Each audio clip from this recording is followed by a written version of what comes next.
Hi, welcome to Taste This TV. I'm Chef Joe Seminary. Hey, we got a great show for you here today. You know, talking about Mediterranean cuisine, right? What two recipes pop up? Well, maybe three that are my favorite. Now, if you talk about Chef Joe, who is from Italian descent, but I have Greek friends all over the planet, and they know how to cook. All right, and most of them are chefs. So I know what a good Spanikopita is supposed to taste like, a good baklava, and kataifi as well, dessert with the custard on top, to die for. So one of my favorite cuisines is Mediterranean cuisine, and with Mediterranean cuisine you have to know a good phyllo dough, right? That's like saying to yourself, you're Italian and you're going to be introduced to a great pasta. So you have to have a standard, right? The standard boilerplate sort of foundation is the phyllo dough, and then you can do anything you want with this, folks. You could stuff this with like a meat pie. You can do Spanikopita, which is the spinach. You could do baklava, which is the dessert. You could really get creative and get versatile when using these types of products. But you need a good foundation first. And just like my example I gave with you earlier with the pasta, I mean, you can make a million different pasta recipes, right? But it has to start with that first main ingredient. And there are many products on the market. I just don't think they stand up as well as this product does. So what I'm looking for is a really good, crisp, excellent flavor, durability. At some point, you know, even though phyllo dough is very delicate to work with, I just, hands down, I've always found that this product has come through for me. So today we're going to be talking about Spanikopita. Spanikopita I first tried with a very good friend, chef of mine, Maria Loy. In my opinion, she makes definitely one of the best Spanikopitas in the world. I mean, the product, hands down, was just incredible. But I'm a big spinach fan, and I love feta, so these two really go hand in hand. There's a couple of ingredients that I put into my Spanikopita that I think takes it to the next level. The main ingredient is spinach, but you can't forget that a nice dill and parsley flavor also just brings it to a very nice garden aroma flavor. And I think that if you try this recipe, I don't think you're going to go back to any other Spanikopita that you made. And if you don't feel daring and you want to try this recipe of Spanikopita, then there's always products on the market that are great that you can buy already made, and Athens actually does make products already made. So take a look at their website and you'll be able to kind of thumb through some things that maybe you don't have the time to make, or you don't have the patience, or you just want to watch the show for entertainment, and that's fine too. So now let's talk about some of the ingredients that you're going to see in today's show. Big fan of organic ingredients. All the ingredients that you're going to see in front of me today are organic. We're talking about scallions. I don't use onions. I've seen onions being put in here. I've seen onions put in a blender. I don't like it. I think the onion changes the whole flavor, changes the whole dynamic of Spanikopita, and I would not put raw onions, but I will put scallions, because I think scallions add for the flavor, the crust. It really lends really well with it. And the good thing about it is after you've baked it in the oven for 35-45 minutes, you can't even taste the scallions. You taste just flavor beyond compare. Next is dill. Now you might not think dill really belongs in the Spanikopita, but you know, there's something about just doing spinach and feta that doesn't jive well for me. But I can tell you that, you know, taking the dill, taking the parsley, taking the spinach, taking the feta, and in that combination, and another thing is I don't cook my spinach ahead of time either. So this is all cut raw, mixed, assembled, and baked with 2 or 3 eggs, depending on how I look at the mixture. Believe it or not, after doing this for a while, you could cut spinach and know that it could be just a little bit more water in there than normal. And that's why I'll use the 3rd egg. If I think that I'm going to have some liquid in there, I want the protein just to gobble everything up and sort of firm it. I don't want a sloppy mess. And olive oil. Olive oil is key to this. Some people use butter. I use the butter when I'm doing like baklava, but for this type of dish, I'm definitely just using like pure olive oil. And I know a lot of Mediterranean connoisseurs and chefs will always argue with me that the Mediterranean oil is a lot better than the Italian oil. But today I'm sticking with an Italian oil. But either way, we are going to be whipping up this Spanikopita, and you, my friends, are going to get a little taste of grease in your very own kitchen. All right, so let's get started. Right, so first thing what we're going to do is we're going to zoom in close. I'm going to show you some ingredients. I'm going to do some chopping. I'm going to chop some scallions, going to chop some parsley, and I'm going to chop some everything else and mold it together. And this is a very, very good technique that I'm going to show you that's really easy, a little messy, but I'm telling you that the end of the product is just incredible.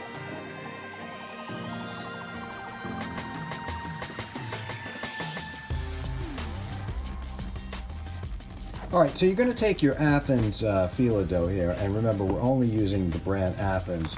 And this is really a real simple process. You're just basically going to take, it comes in 2 packages of Phyllo Dough here.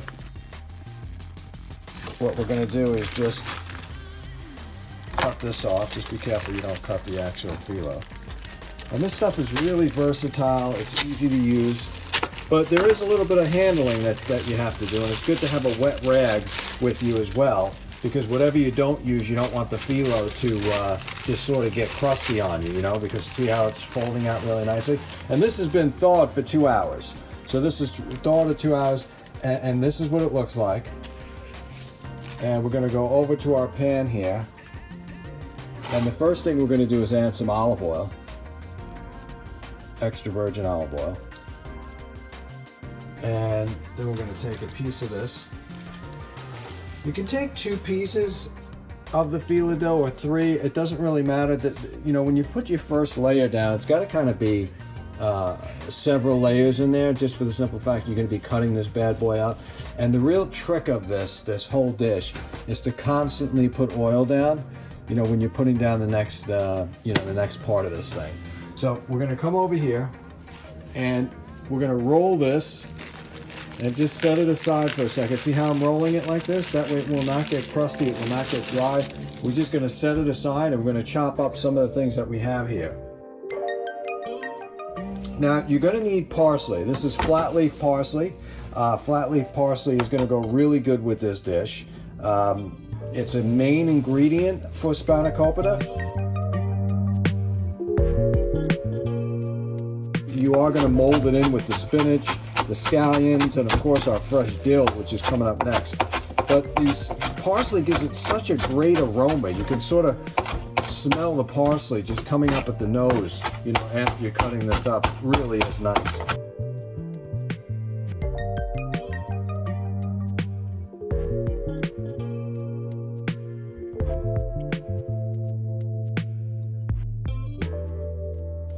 And then you're going to do the same thing to your dill. This is fresh dill, and only use fresh dill. Do not use any dry. No dry dill, no dry parsley, no dry scallions. Everything has to be fresh. And this is going to add so much flavor to this dish. You're going to love it.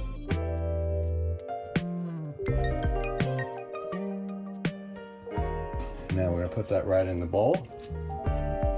And already you smell the aromas coming out. Bag of scallions here. And scallions are really important for this dish as well.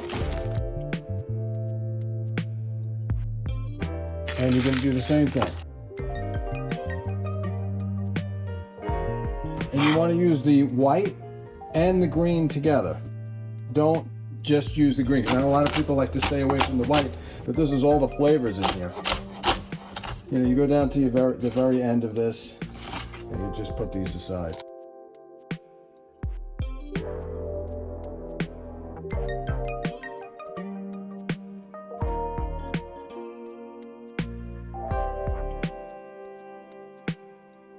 Next, you want to take fresh spinach. Again, only fresh. This is organic. Now, you don't have to use organic spinach, but I'm a big fan in using organic ingredients. But anyway, whatever spinach you decide to use, just make sure it's baby spinach and it's fresh. And some people, when they're making the Spanikopita, they like to rip the spinach. You know, they take it and they sort of just go like that. But me personally, I like a knife.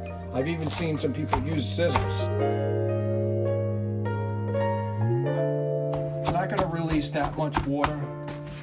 If you're using a frozen spinach, you got to watch out because it's going to be so much water in there. As a matter of fact, I don't even recommend using anything frozen with this recipe. I'm going to take the spinach, put it down in there like that,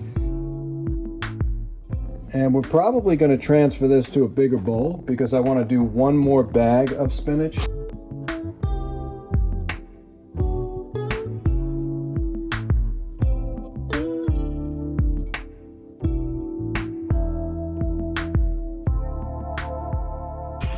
Rough chop. There's really no way of being too neat with this. You're going to have to get a little messy. And just when you think you got it to the point where you're going to, not pull out big pieces of spinach in your spanakopita. That's not what you want. You don't want it to be like a slice of pizza where you're pulling the cheese out away from the pizza. You want every little bite to just stay in your mouth, and the only way to do that is to make sure that everything is chopped up nicely. All right, now I mentioned that we're going to change the bowl here, right? So we're going to take the rest of the spinach. Then we're going to get a bigger bowl, which is what I should have started with in the beginning. And we're going to put everything in there. Now the aroma that comes off this is really, really, really nice. I mean, you could smell this. It's really good. All right, we're going to mold that. Now the last part of this ingredient here is we're going to take a little bit of feta cheese.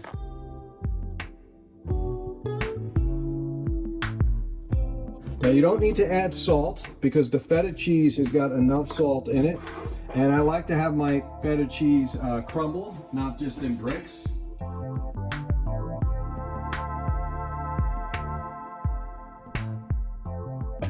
We're actually going to put 3 eggs in there so to hold this all together. And you can put a little bit of pepper in there and stuff like that. I'm going to actually put, this is a mixture of salt, garlic. There's a little bit of salt in there. I know I said don't add any more salt in here, but this is not going to kill it. But it's got a lot of other good stuff in there that I want. It's got the garlic. Now, maybe in a lot of Spanikopita, a lot of the Mediterraneans are not going to use garlic in their Spanikopita. Maybe they will, but being from I'm Italian, I got to put a little Italian spin on that, and that's what we're going to do today. So you can omit the garlic if you'd like. Next is you really got to mold this together, right? Really get those flavors. And you could smell everything just coming together nicely. Really, really nice.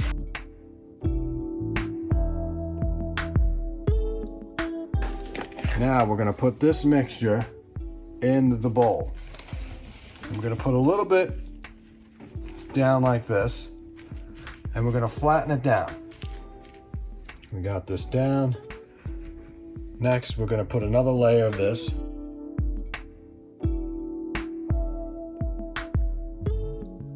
And now we're going to take the rest of the phyllo dough. What I like to do is just put it over the top. I know a lot of people like to overlap it. I'm not really a big fan of that. I'm going to take some oil. Remember, the oil is important with this dish. You could use a brush. You could use your hand the old-fashioned way. And then we're going to do one more layer.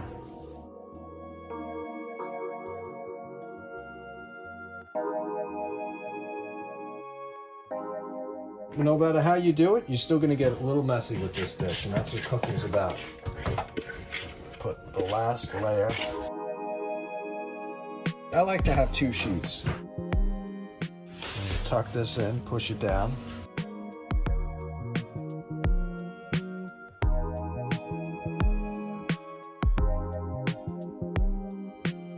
The reason why I put another one on top is because we're actually going to be cutting this with a sharp knife before it goes in the oven.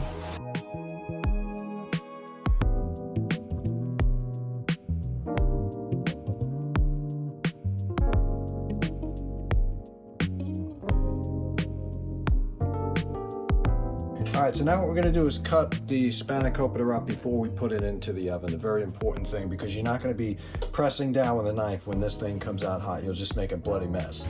So what you're going to do is, with a very sharp knife, you're not going to cut all the way down, but you're just going to cut the top. And I always cut the half first so that we know we're even on each side, right? You don't want to start here and go like that, and then you ended up with a small piece. So let's go down this again, like that. You need a very sharp knife for this. I would not use any other knife if it's not sharp. And then this one right here. This is like one of these dishes that you'll do really well with a brand new knife. Okay, now we're going to turn it around and cut it right down the middle. Remember not to go all the way down, but you want to just, you know, kind of stay on the top, and you'll see what happens when this turns brown. It'll sort of flake, and then you could just go right underneath there with a knife and cut the rest of it. We're going to take this, put it in the oven, 375 degrees for about 35 minutes. Check it, and hopefully it's done. We'll let it cool and we'll eat.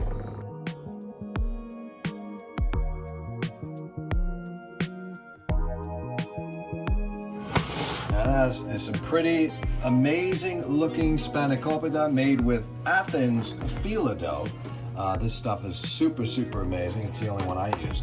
Okay, now, as I mentioned before, you're definitely going to need to cut it again, right? So now we're going to go all the way down. Before, we really only went about halfway through it. And we're going to make sure that we get the bottom. This is real easy. You could never do this with Spanikopita if it came out uncut. You would be smashing the whole thing, and it just would be a mess. This is so much easier. And then what I like to do is after I cut, wow, it smells amazing. What I like to do is just, with the spatula, is just go on the side just to make sure that nothing is sticking. Because Phyllo Dough has a tendency to stick, and you don't want that to ruin what you're doing. So look, the first part is always a challenge to take out. But if I turn this here, see that? That's amazing right there. That is good stuff. And we're gonna put that down like that. And here you have it, our amazing Spanikopita with Athens Phyllo Dough. And really, we're ready to eat. We're gonna take this baby and pair it up. So I hope you enjoy. So that's going to conclude this show of Spanikopita. I hope that you make this recipe, that you enjoy it with your family and friends, and I hope that you've learned something on today's show. And of course, check out my friends over at Athens. Their Phyllo Dough is what we worked with today. They also have the Athens Phyllo Dough shells, which you can put canopies in there and different kinds of cheeses, and we're going to do that on another show. So check them out. Thank you for watching this fun-filled episode of Taste This TV. I'm your host, Chef Joe Ciminera. Remember, there never was any rules in cooking, and there certainly isn't now. Taste this.